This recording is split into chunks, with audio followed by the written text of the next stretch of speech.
Bienvenidos a Lo Simple No Vale. Paula, Emilio, ¿qué tal estáis? Buenas, bien, bien, todo bien. Por aquí, bien, por Hola. Valencia. Bueno, vamos a hablar de actualidad política nacional, vamos a hablar del problema del AVE que os ha parecido también la gestión y bueno, Emilio, que nos cuente primero cómo lo vivió, que se vio afectado él el mismo lunes. Sí, bueno, yo viajaba de la vuelta del puente, que estuve en mi tierra, en Córdoba, con mi familia, y tenían programada la salida a las 6:30 para llegar a las 20:40 a Madrid. Y básicamente, cuando íbamos por Ciudad Real, se paró el tren en mitad de la nada y nos quedamos un buen rato allí. Y claro, el tema fue que no hubo información por parte de Renfe, o esta información llegó a cuentagotas muy tarde. De hecho, estamos parados y empezamos a ver en los medios que había una incidencia global a nivel de Renfe por robo de cable en la vía. Y claro, la gente se empezó a poner nerviosa porque tampoco había, no decían nada. Y ya por fin sonó una locución que nos decían que había esta incidencia y que no sabían cuándo íbamos a salir. Y nada, yo viendo que esto iba para algo, fui a la cafetería a ver si podía encontrar algo de cenar y no había, de comida no había nada. Pero es curioso porque ya fui a la cafetería a las 7 de la tarde y ya entonces les quedaba prácticamente nada. Les quedaba el bocadillo ibérico y poco más. Entonces, en fin, yo puedo entender que puede haber una incidencia a nivel global y podemos entrar a debatir si las medidas de seguridad de Adidas son suficientes para evitar que este tipo de cosas pasen, pero lo que creo que no tiene justificación es tener a la gente tirada prácticamente sin información y que luego además las provisiones que van en los trenes sean escasas, viendo luego las posibles incidencias que pueda haber. Paula, ¿a ti qué te parece esto que ha sucedido?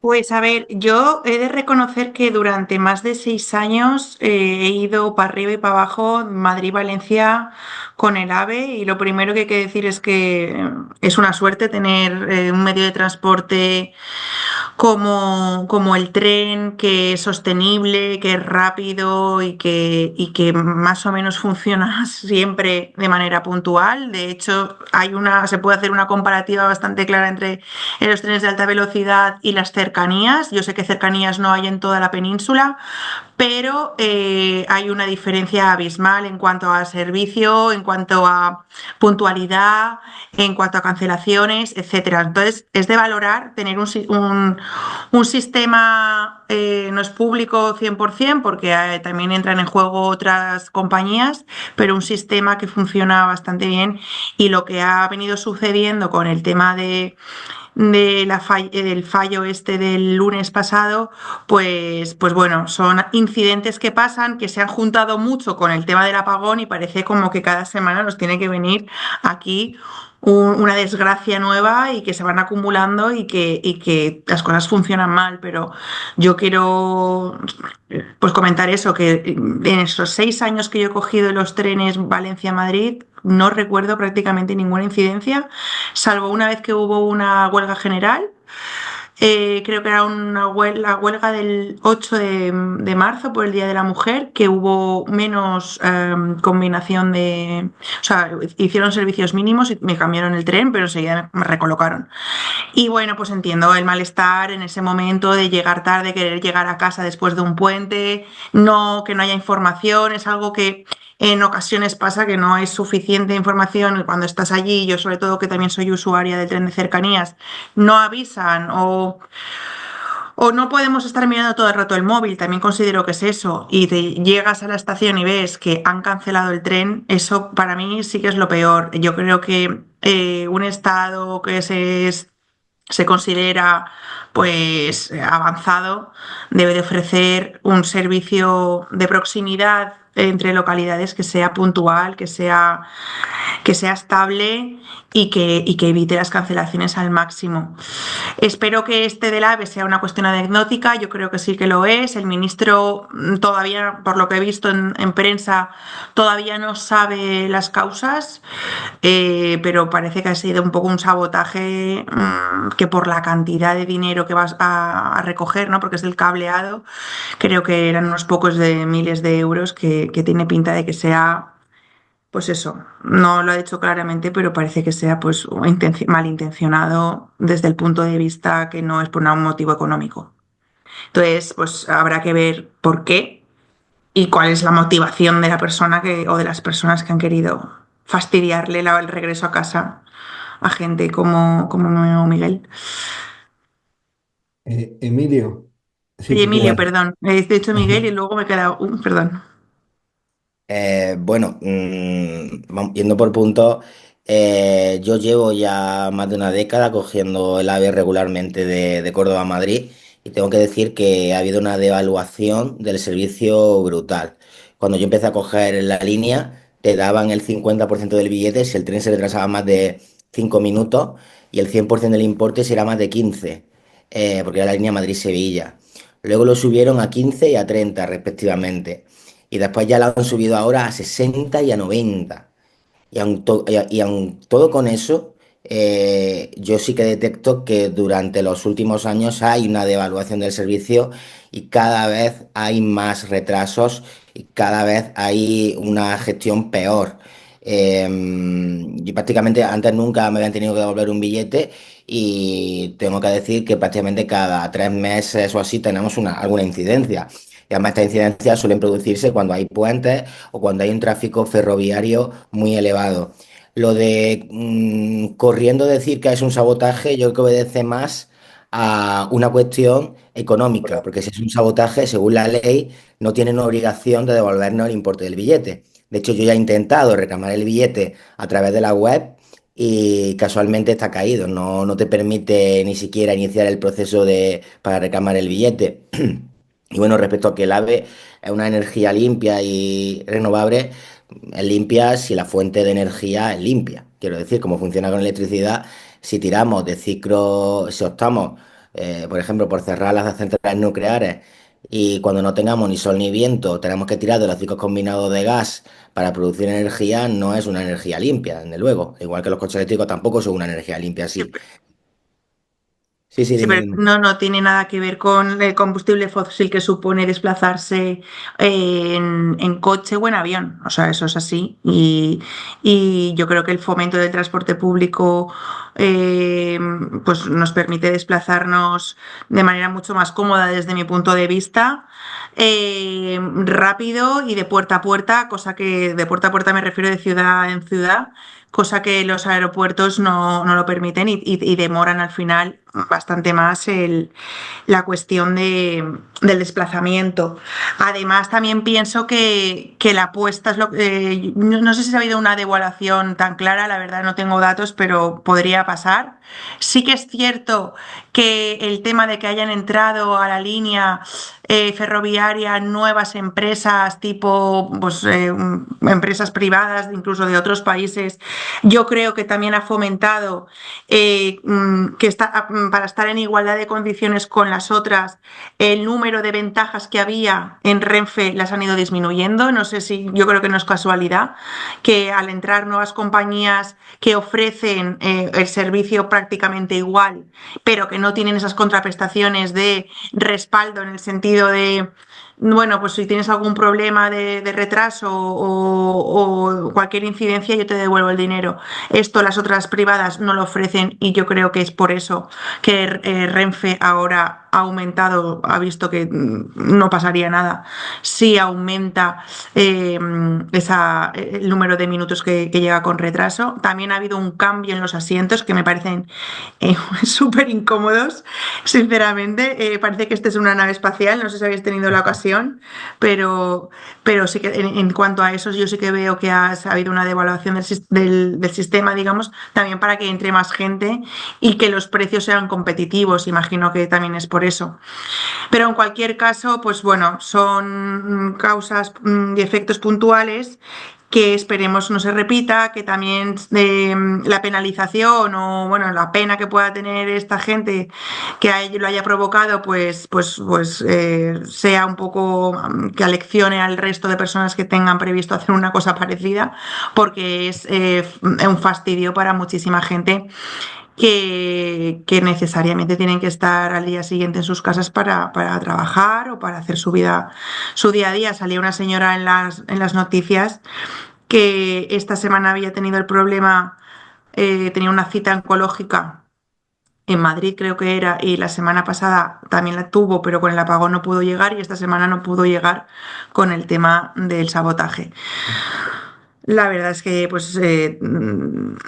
rompe un poco la dinámica de la gente que se está desplazando y que tiene previsto hacer ese desplazamiento, que creo que eran bastantes miles de personas. O sea que.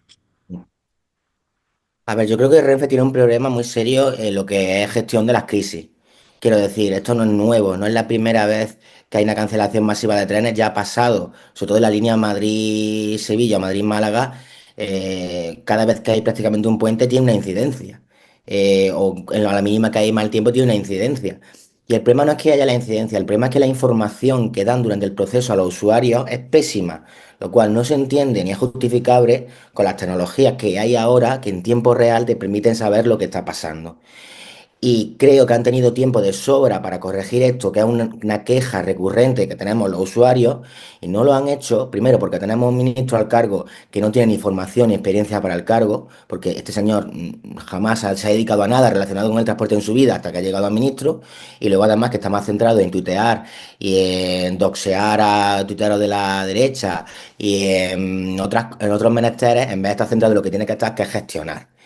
Y bueno, es un poco lo que obedece a el SOE State of Mind, ¿no? Que al igual que ponen en Red Eléctrica Española de presidenta a una señora que tampoco tiene ni formación ni experiencia para el cargo simplemente porque tiene el carnet del PSOE, pues en el ministro de Transporte tenemos un señor que igual hace lo mismo y por eso Renfe cada vez está peor. Dice, han entrado operadoras privadas. Es que era necesario que entraran operadoras privadas porque los precios que ya tenía Renfe estaban absolutamente desorbitados.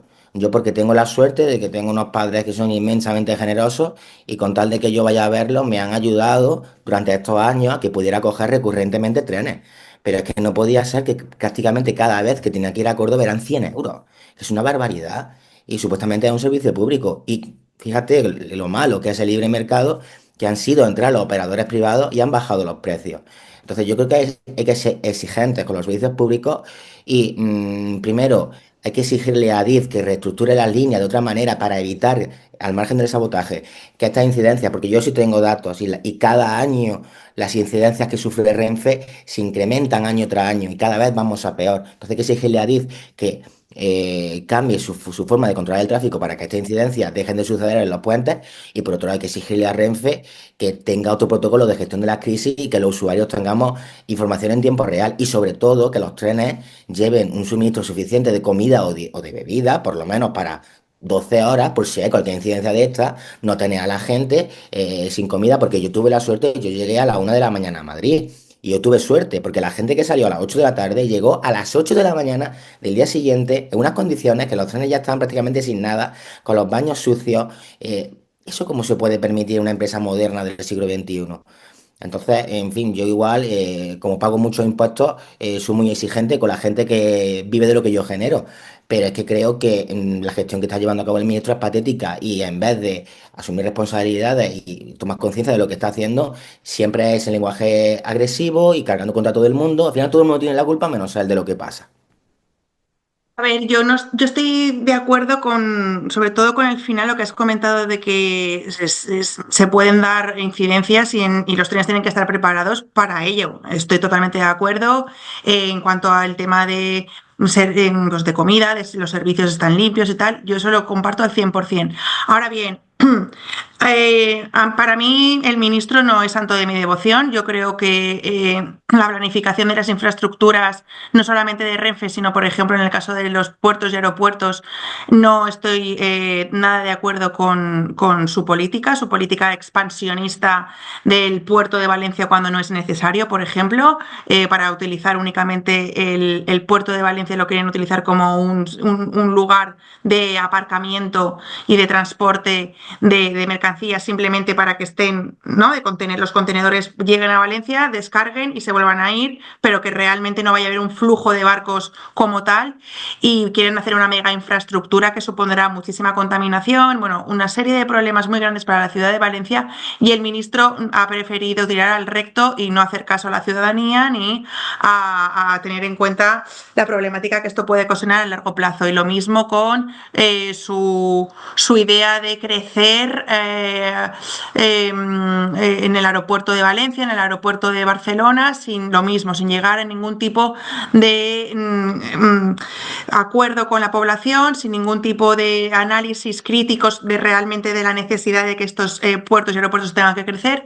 Entonces yo por esa parte no voy a defender al ministro. Ahora bien, voy a tirar una lanza a su favor y, por ejemplo, con respecto a la Dana, como sabéis, soy de Valencia, con respecto a la Dana, yo creo que la gestión que hizo en la reparación de las carreteras ha sido implacable. Dijo que creo que era en 2 meses iba a tenerlo todo solventado. También las líneas ferroviarias que conectan y que son imprescindibles para la movilidad del área metropolitana de Valencia en cuanto a las cercanías, las tuvo antes de lo previsto, y eso supuso una descongestión por las carreteras que estaban ya mal, muy grande. La gestión fue implacable, como digo, en ese sentido estuvo a la altura, y en cambio lo que es una comparativa bastante fácil y sencilla con respecto a otros aspectos de la Dana que son de nivel autonómico y que nos están llevando con la misma diligencia.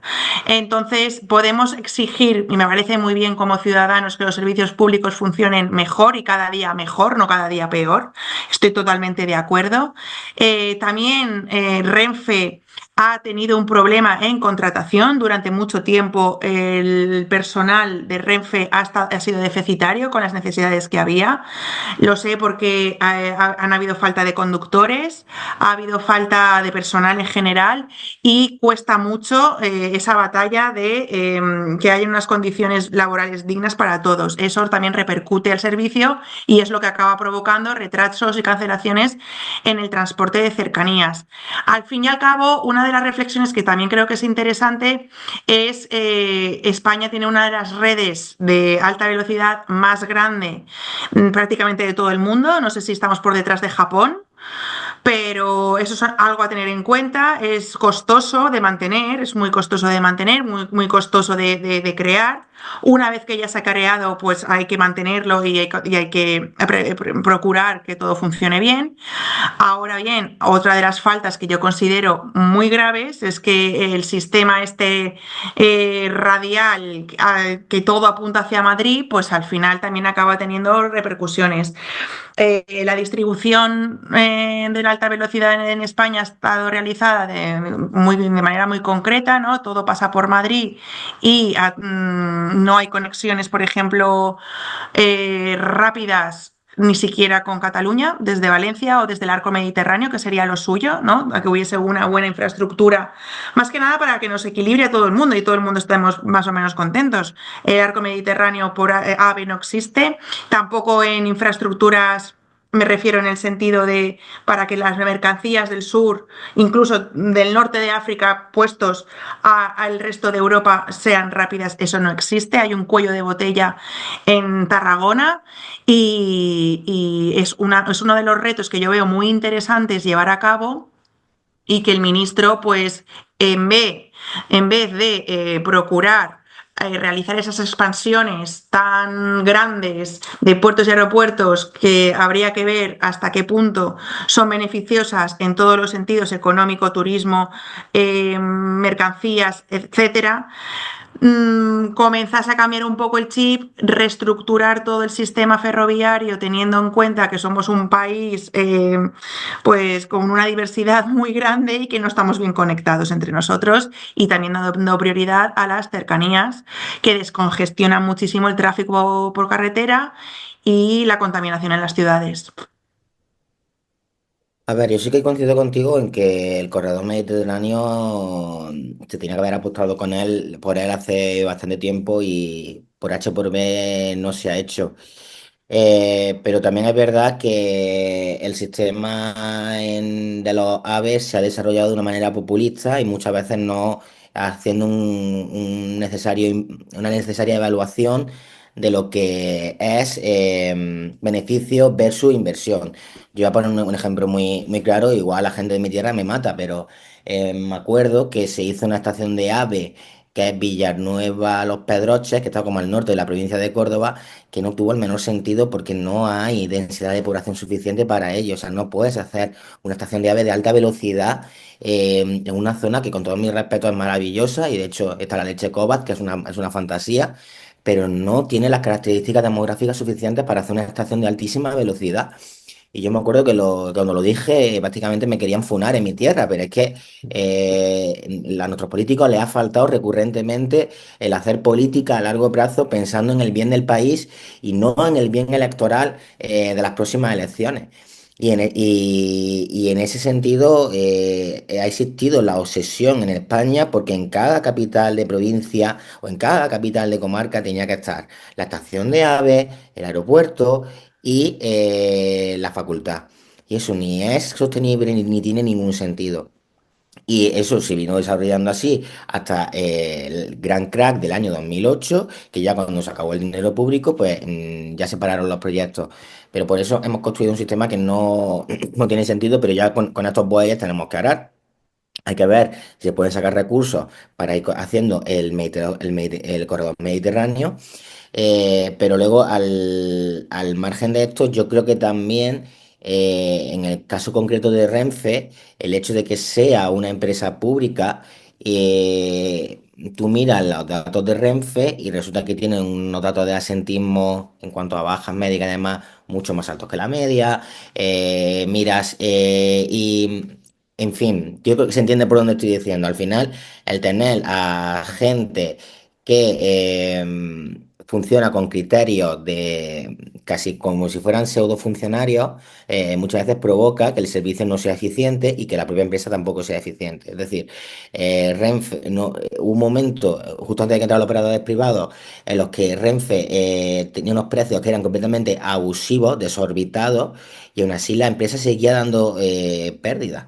Y dices, ¿esto cómo puede ser? O sea, tienen el monopolio del... Porque ya las inversiones estaban hechas, las inversiones son de Adif. Entonces Renfe lo único que hace es explotar el servicio. Y dices, ¿cómo puede ser que tengan el monopolio, que nos estén cobrando un pastón cada vez que cogemos nave y la empresa esté dando pérdidas?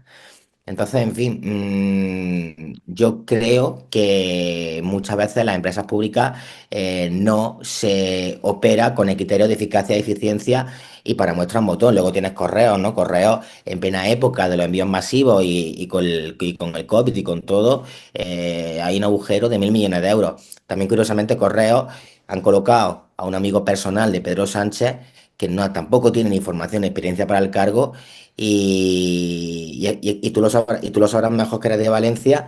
¿Cómo fue la historia de que vendieron la casa de Correo de Valencia y Mm, gracias a esa venta Correo pudo dar beneficios y mm. gracias a que Correo dio beneficios se repartieron una prima multimillonaria a toda la directiva de Correo?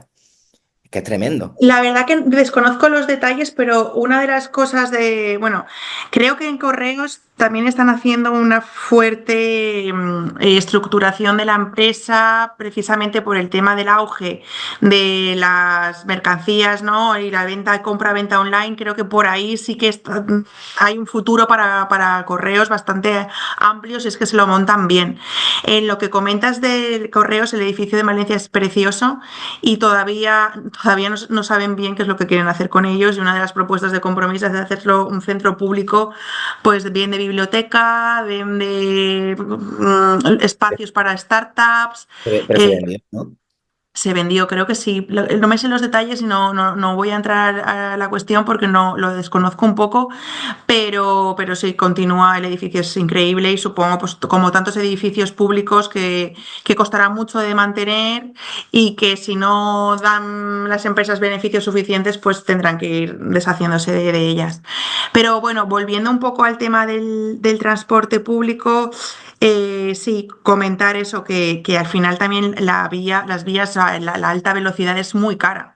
Y también la crítica se tiene que hacer en cuanto a que España ha sido un país muy ambicioso en lo que estabas comentando, de la puesta en marcha de alta velocidad en cualquier sitio. Y también recuerdo, ¿no? Creo que era a las puertas prácticamente del pueblo de Esperanza Aguirre, se puso una parada en Guadalajara que tampoco tenía el mínimo sentido posible, que no había alrededor, pero es que no había ni industria ni tampoco personas viviendo cerca. Y bueno, pues atiende a un modelo de infraestructuras, como también ha habido un modelo de urbanismo y de gestión del territorio muy alocada durante unos años precisamente anteriores a la crisis del 2008 y de la burbuja inmobiliaria, que se tiene que reconsiderar todas estas cuestiones porque desde luego yo creo que hay un poco más pues eso, de conocimiento a la hora de hacer según qué obras, pero aún así, en el caso de la Comunidad Valenciana, como ya he venido diciendo en algunas ocasiones, hay veces que parece que estén utilizando de nuevo la legislación precisamente para favorecer la implantación de proyectos urbanísticos que no tienen ningún sentido. Y vuelvo también a la cuestión de la ampliación del puerto de Valencia, por ejemplo, al lado de la Albufera, que te vas a cargar un parque natural a costa de crecer un puerto en el que se ha visto que cualquier día, por una cuestión estratégica de costes, les interesa más reubicar ese puerto o hacer más útil en Túnez, pues te ha fastidiado la ciudad, te ha fastidiado el parque natural y te ha fastidiado las expectativas económicas porque, o sea, lo que venimos a decir es que hay antecedentes que sitúan cómo las obras y las infraestructuras públicas cuestan mucho dinero y no se pueden hacer de manera alocada, y sin embargo vemos que parece que arrastra, ¿no? Esa idea de pues las obras públicas conllevan también mucho dinero y repartir también, pues eso, contratos, empresas, generación de empleo, y que al final pues los políticos se sienten muy atraídos en llevar grandes infraestructuras a cabo porque aparte que les da una reputación a ellos personal, imagino, arrastra con ellos una tira de contratos públicos que son suculentos a veces para el bolsillo de otros cuantos. Y eso es interesante de análisis, de analizar y obviamente y de los ciudadanos de exigir, sí, que los servicios sean públicos, pero que estén bien planificados, que tengan una viabilidad, que no supongan un exceso de dinero cuando no es necesario y que funcionen a largo plazo. Claro que sí. A ver, respecto a lo que comentaba antes de la Dana, que se me había olvidado comentarte, también te digo que con mucho aceite en la sartén todo el mundo fríe bien. Quiero decir, creo que el ministro, como había dinero y el ministro vio una oportunidad de lucirse y se dedicó, y bueno, la estructura del Ministerio de Fomento es de las pocas cosas nacionales que quedan que tienen peso. Y no, yo realmente no, era sobre, es que el problema es que cuando alguien hace lo que tiene que hacer, el nivel de la política es tan bajo, cuando alguien hace lo que tiene que hacer, lo vemos como algo extraordinario. Y yo considero que hizo lo que tenía que hacer. Pero en relación a los cercanías, por ejemplo, la situación que tenemos en Madrid es patética, es lamentable. O sea, tú miras las estadísticas y hasta está habiendo mucho trasvase hacia metro. Muchas veces sin sentido, porque metro es más lento, por ejemplo, todo lo que conecta al sur de Madrid, metro es más lento para ir, venir a la capital, pero está habiendo mucho trasvase a metro porque metro, en fin, es bastante más rápido y no ofrece esa incidencia, y sin embargo, cercanías en Madrid. Yo ya hace mucho tiempo que no lo cojo, pero hubo una temporada que lo cogía, ya cuando lo cogía, sabías que nunca era la hora que te decía, siempre había 10 15 minutos de retraso, contabas con ello.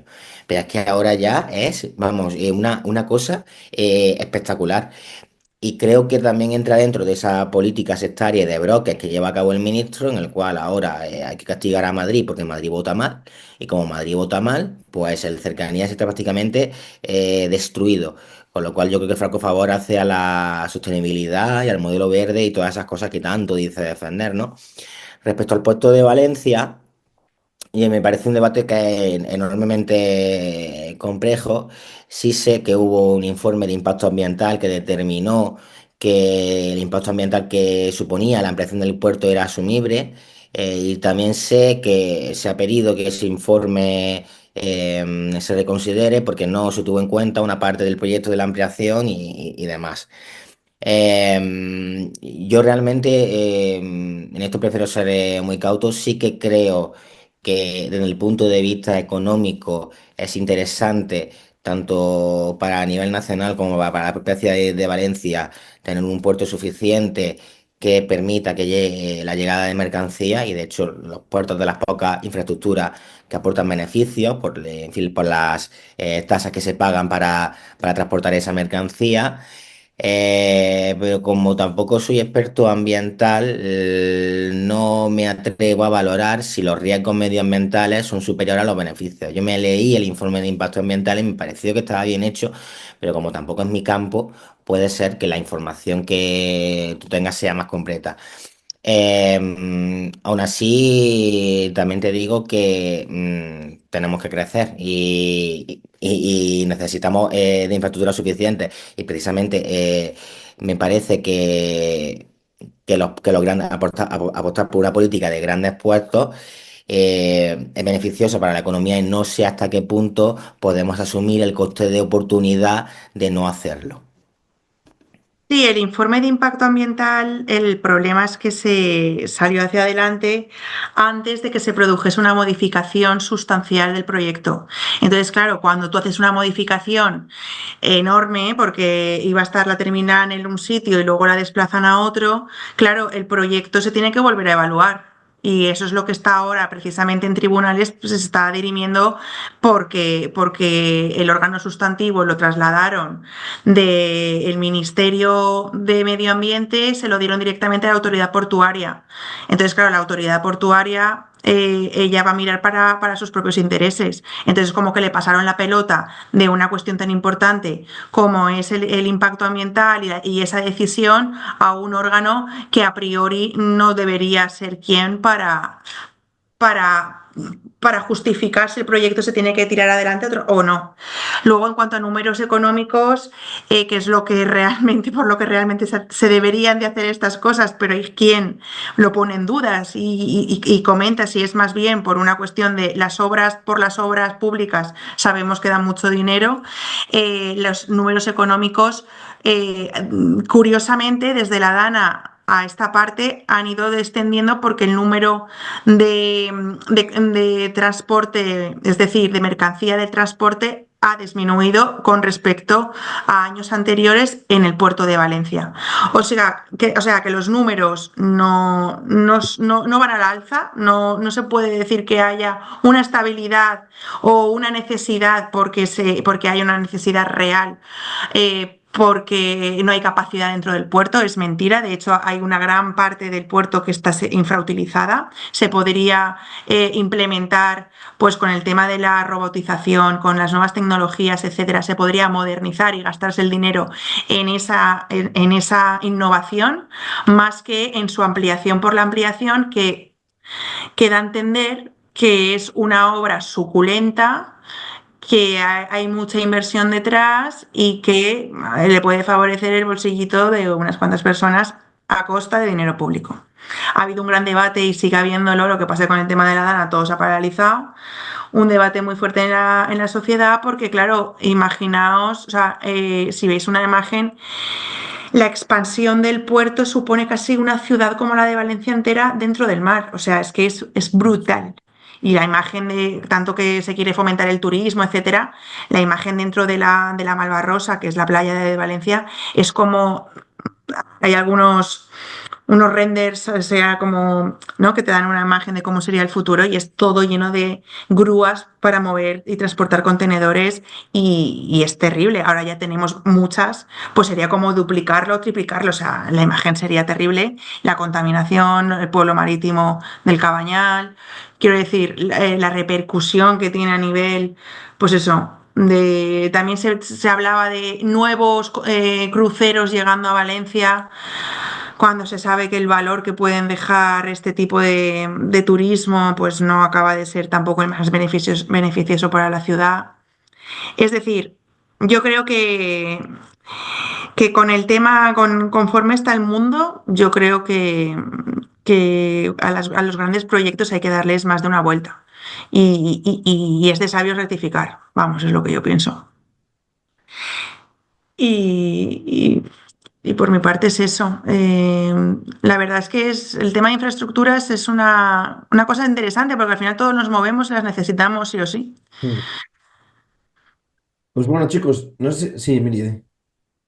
No, sí, que lo que quería decir que al final en estas cosas se practica siempre una política muy a corto plazo y, por ejemplo, con el tema del AVE se han hecho muchísimos kilómetros de alta velocidad que igual no eran necesarios y era más interesante apostar por una velocidad media que fuera más barata, pero que con lo que nos conectase muchísimo mejor. Pero volvemos a lo mismo de siempre. Lo que pasa cuando tienes en las administraciones y a gente que no está formada, que únicamente está por tener el carnet del partido. Y pongo como ejemplo, por ejemplo, los trenes esos que se encargaron, que luego no cabían por el túnel. Y hubo que destituir al número 2 o así de Adil, que fue el que dio. O sea, ¿cómo puedes encargar unos trenes que luego que no te vayan a caber en un túnel? O sea, y en manos de esta gente estamos. Entonces. Claro, es muy difícil porque ya a nosotros nos cuesta y, en fin, no soy una persona poco formada, que no me he formado mucho y cuando me leo un informe de impacto ambiental a mí me cuesta mucho determinar si hay elementos que son ciertos o no. Imagínate gente que únicamente se ha dedicado a poner silla en un meeting a pegar carteles. Entonces, claro, construir un país así es muy difícil. ¿Y España tiene solución? Pues la infraestructura y todo tendrá solución cuando la política salga de otra manera y cuando lleguen a las instituciones gente que realmente valga. Pero mientras estemos en manos de gente así, que hace trenes que no caben en los túneles, ¿qué podemos esperar? Escucha, es que como se apellida Puente está relacionado con el transporte, le podrían por eso. Bueno, de hecho solté un chascarrillo que la presentadora yo creo que me mató porque no le gustó, que dije, bueno, y si te quieres ir de puente, no cuentas con Oscar Puente. Bueno, pero por lo menos es recurrente, ¿sabes? Esas No, cosas. no tenía que hacerlo, o sea, el que no podía no hacerlo. Bueno, chicos, si queréis lo dejamos aquí, otro día debatiremos otro tema, ¿vale? Muy bien, Pues gracias. muchísimas Acuerdo. gracias a los dos. Muchas Un fuerte gracias. Chao, un abrazo. placer.